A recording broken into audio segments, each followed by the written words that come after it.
तो दोस्तों स्वागत है आपका एक बार फिर से हमारे YouTube चैनल एजुकेशन मीट में। दोस्तों जो हमारा चैप्टर चल रहा है admission of a new partner, उसमें हमने लास्ट जो टॉपिक क्लियर किया है वो है दोस्तों गुडविल। गुडविल के सारे टॉपिक कौन कौन सी कंडीशन होती है, अकाउंटिंग ट्रीटमेंट उसका क्या होता है वो मैं आपको बता चुका हूं, और कुछ सवाल भी मैंने अच्छे आपको बताए थे। उम्मीद करता हूं आपने देखा होगा वीडियो और आपको पसंद भी आया होगा। आज दोस्तों हम आगे चलने वाले, आज का हमारा दोस्तों टॉपिक है revaluation of assets and reassessment of liabilities. ये क्या होता है दोस्तों? तो दोस्तों revaluation of assets and liabilities मतलब संपत्ति और दायित्व का पुनर्मूल्यांकन। ठीक है। तो दोस्तों जब भी कोई पार्टनर, नया पार्टनर फर्म में एंट्री करता है, जब भी कोई नया पार्टनर फर्म में एंट्री करता है तो यह जरूरी नहीं है दोस्तों कि जो संपत्ति और दायित्व का आज से 2 साल पहले जब पुराने साझेदारों ने व्यापार स्टार्ट किया होगा बेसिकली, ठीक है, जब पुराने साझेदारों ने व्यापार स्टार्ट किया होगा तब की वैल्यू और आज की वैल्यू बराबर है, यह कोई जरूरी नहीं है। इसलिए दोस्तों जब भी कोई नया पार्टनर आता है तो हम क्या करते हैं, जो हमारी संपत्तियां हैं, दायित्व है, उनको रीवैल्यूएट करते हैं या रीअसेसमेंट करते हैं उनका। हाँ भाई आज उनकी वैल्यू क्या है, आज उनकी वैल्यू क्या है। तो दोस्तों जैसे मान लो 2 साल पहले कोई संपत्ति थी, जैसे लैंड पड़ी थी अपनी 50,000 की, आज जमीनों के भाव बढ़ गए 2 साल बाद, आज उसका दोस्तों भाव हो चुका है कितना, 75,000 रुपए। तो ये क्या है, तो इसको रीवैल्यूएट करेंगे, रीवैल्यूएशन अकाउंट में डालेंगे, और जो इसका लाभ है वो हम किसको देंगे, पुराने पार्टनर्स को। भाई कोई लाभ हुआ है वो पुराने पार्टनर को ही तो जाएगा ना। भाई पुराने साझेदार थे, आज उसकी वैल्यू बढ़ गई, तो नया पार्टनर तो आ जा रहा है, तो जो लाभ हुआ पुराने साझेदारों को दो। इसलिए दोस्तों हम देखते हैं revaluation of assets and liabilities. तो दोस्तों क्या होता है, इसमें अकाउंट बनता है और जनरल एंट्रीज होती है। तो पहली कंडीशन क्या होती है इसमें, पहली कंडीशन है मान लो कि जब संपत्ति या असेट्स, जब संपत्ति का असेट्स का मूल्य बढ़ जाए, यह हमारी पहली कंडीशन है दोस्तों, कि जब संपत्ति का मूल्य बढ़ जाए तो क्या करें, तो इसका मतलब दोस्तों बेसिकली क्या है, आज कोई संपत्ति, पहले कोई संपत्ति अब तक जो थी 50,000 की थी, अब वो 60,000 की हो गई। इसका मतलब क्या है, 10,000 की, ये मान लो कि 10,000 की संपत्ति अपने व्यापार में आ रही है, 10,000 की संपत्ति अपने व्यापार में आ रही है। सिंपल सी बात है, ये मान लो ना, आप तो नई संपत्ति आ रही है मान लो, तो ये संपत्ति आ रही है अपने पास, ठीक है, संपत्ति का मूल्य बढ़ला मतलब संपत्ति आना। तो इसकी क्या एंट्री होगी दोस्तों, असेट आ रही है, आने वाले को क्या करते हैं, डेबिट करते हैं। असेट्स क्या होगी, डेबिट। जो भी असेट्स का नाम होगा वो लिख देंगे हम। तो assets account debit, assets account debit to revaluation account, revaluation account. कब होगा दोस्तों, जब किसी संपत्ति का मूल्य बढ़ जाए। Assets account debit to revaluation account. क्यों, असेट आ रही है, अपने को फायदा हो रहा है, असेट्स आने वाले को डेबिट करते हैं, तो assets account debit to revaluation account. अब असेट का मूल्य कम हो जाए, दूसरी कंडीशन है जब असेट्स का मूल्य कम हो जाए, कम हो जाए। मान लो पहले 50,000 की थी, वैल्यू घट गई, मार्केट के दाम गिर गए, 40,000 की हो गई, घट गया मूल्य, तो मतलब संपत्ति जा रही है अपने पास से, ये मान लो आप, ठीक है। तो क्या होगा, इसकी रिवर्स एंट्री हो जाएगी। क्या एंट्री होगी दोस्तों, revaluation account debit to assets account, revaluation account debit to assets account, ठीक है, एकदम रिवर्स एंट्री हो जाएगी। कोई समझे भाई असेट जा रही है तो उसको क्रेडिट कर देंगे, ठीक है, आने वाले को डेबिट करो, जाने वाले को क्रेडिट करो। सिंपल सा रूल है 11th क्लास का, ठीक है। तो ये दोनों कंडीशन है, जब संपत्ति का मूल्य बढ़ जाए तो आएगी अपने पास assets account debit to revaluation account. जब असेट्स का मूल्य कम हो जाए तो सिंपल सी बात है, असेट जा रही है अपने पास से, revaluation account debit to assets account, ठीक है। तो ये तो बात रही दोस्तों असेट्स की। अब भैया अब लायबिलिटीज का क्या करें? तो लायबिलिटीज का क्या करें? तो ये दो कंडीशन तो देख ली हमने।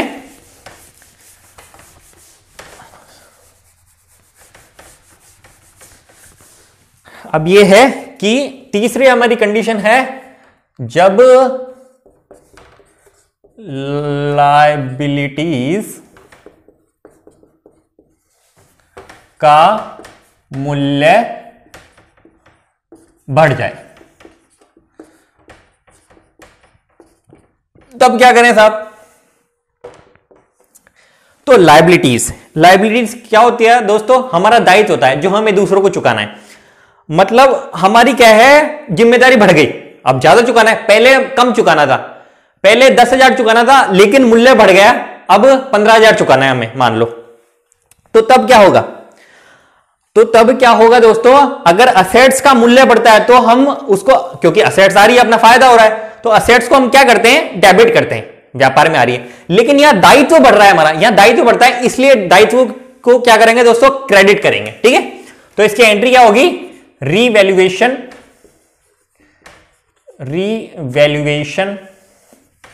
Account debit to liabilities. अब लायबिलिटी कुछ भी, क्रेडिटर हुआ, बीआर हुआ, कुछ भी हो सकता है। ठीक है,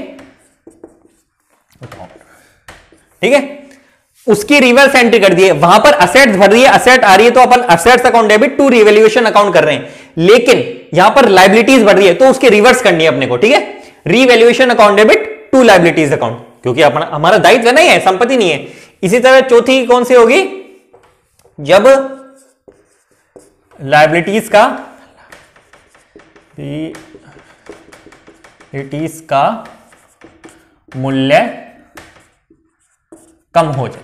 अब कम होने का मतलब है अपना फायदा हो रहा है, कम हो रहा है, अपने को कम चुकाना है, तो क्या एंट्री होगी? Liabilities account debit, liabilities account debit to revaluation account. ठीक है, इसकी रिवर्स एंट्री हो जाएगी। ठीक है, रटना नहीं है, समझना है, रटना नहीं है। मैंने इसीलिए ढंग से समझाया, रटना नहीं है, नहीं तो मैं चारों लिख देता और ये बता देता। मैंने रीजन बता दिया, क्यों डेबिट क्यों क्रेडिट, और उसकी रिवर्स एंट्री ये होती है। ठीक है, तो उम्मीद करता हूं आपको समझ में आई होगी। ये चारों कंडीशन हमारी पूरी हुई। ठीक है, जब लायबिलिटीज का मूल्य कम हो जाए तो क्या होगा? Liabilities account debit to revaluation account, ये हमारा फायदा है। ठीक है, अब भैया ये है कि हमने देख लिया, बोले संपत्ति का मूल्य बढ़ गया, दायित्व का मूल्य बढ़ गया या कम हुआ, जो भी है। अब हम ये देखेंगे भैया टोटल लाभ हुआ है या हानि हुई है। मान लो कुछ संपत्तियों का मूल्य बढ़ा होगा कि, और कुछ संपत्तियों का मूल्य घटा होगा। इसी तरह कुछ लायबिलिटीज जो है उनका मूल्य बढ़ा होगा और कुछ का घटा होगा, या फिर किसी का नहीं भी घटा हो। लेकिन ओवरऑल क्या आ रहा है? ओवरऑल क्या आ रहा है वो भी तो हमें देखना है ना। ओवरऑल क्या आ रहा है, कि ओवरऑल लाभ आ रहा है कि हानि आ रही है। तो ओवरऑल यदि लाभ हो, यदि रीवैल्यूएशन पर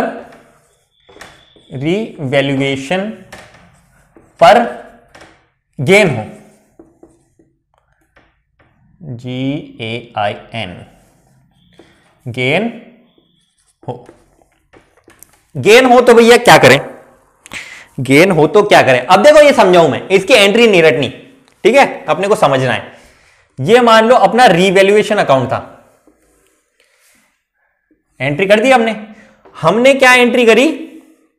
ये रीवैल्यूएशन अकाउंट था हमारा, ये था रीवैल्यूएशन अकाउंट। ठीक है, तो रीवैल्यूएशन अकाउंट, हम पहली ही एंट्री याद करो। पहली एंट्री क्या की थी? पहली एंट्री दोस्तों हमने की थी असेट्स के, असेट्स बढ़ने की आ रही थी व्यापार में। Assets account debit to revaluation, यानी बाय असेट्स यहां पर आएगा,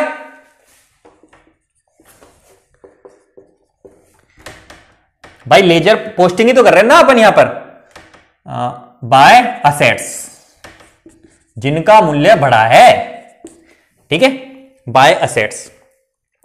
और बाय असेट्स आएगा इधर, और असेट्स कम हो रही है तो टू असेट्स, क्योंकि revaluation account debit to assets. ये मान लो इंक्रीज, और ये डिक्रीज, मान सकते हैं अपन। ये तो दोस्तों बात रही असेट्स की। और दोस्तों इसके बाद हमने तीसरी एंट्री क्या की थी? तीसरी एंट्री हमने की थी कि भैया जब लायबिलिटीज का मूल्य बढ़ जाए, लायबिलिटीज का मूल्य बढ़ जाए तो वो हमारा घाटा होगा, तो हमने रिवर्स एंट्री की थी इसकी रिवर्स एंट्री, मतलब revaluation account debit to liabilities account, to liability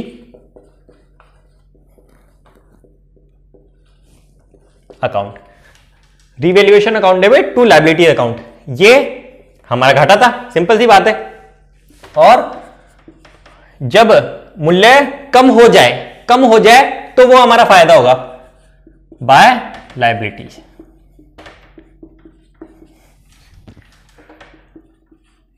ठीक है, इसके क्या हुआ? अब दोस्तों मान लो कि असेट्स जो है हमारी कितने की है? असेट्स हमारी बढ़ी 1000 रुपए, और मान लो लायबिलिटी हमारी जो कम हुई वो हुई 300 रुपए, जबकि हमारी असेट जो कम हुई वो हुई 500 रुपए की, और जो हमारी लायबिलिटीज बढ़ी वो बढ़ी 200 रुपए की। ठीक है, तो इसका टोटल कितना है दोस्तों? 1300 रुपए। मतलब 1300 रुपए का कहीं ना कहीं फायदा है ना, ये अपने को फायदा हुआ 1300 रुपए का। कैसे भैया? एक तो असेट्स हमारी बढ़ी है और एक हमारी लायबिलिटीज कम हुई है 300 रुपए की, तो 1300 का फायदा है। जबकि नुकसान कितना है? कुछ असेट्स ऐसी है जो कम हुई है 500 रुपए वाली, और लायबिलिटीज हमारी जो बढ़ी है वो बढ़ी है 200 रुपए वाली। मतलब टोटल 700 रुपए का तो हमें घाटा है रीवैल्यूएशन पर, और 1300 का फायदा है। ओवरऑल कितना हुआ?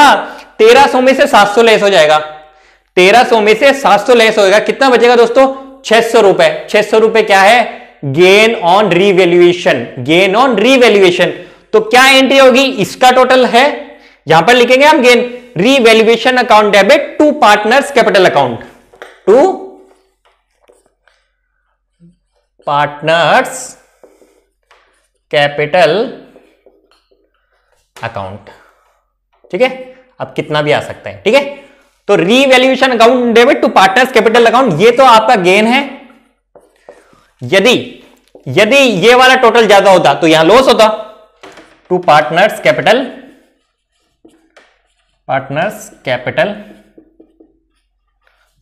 लॉस।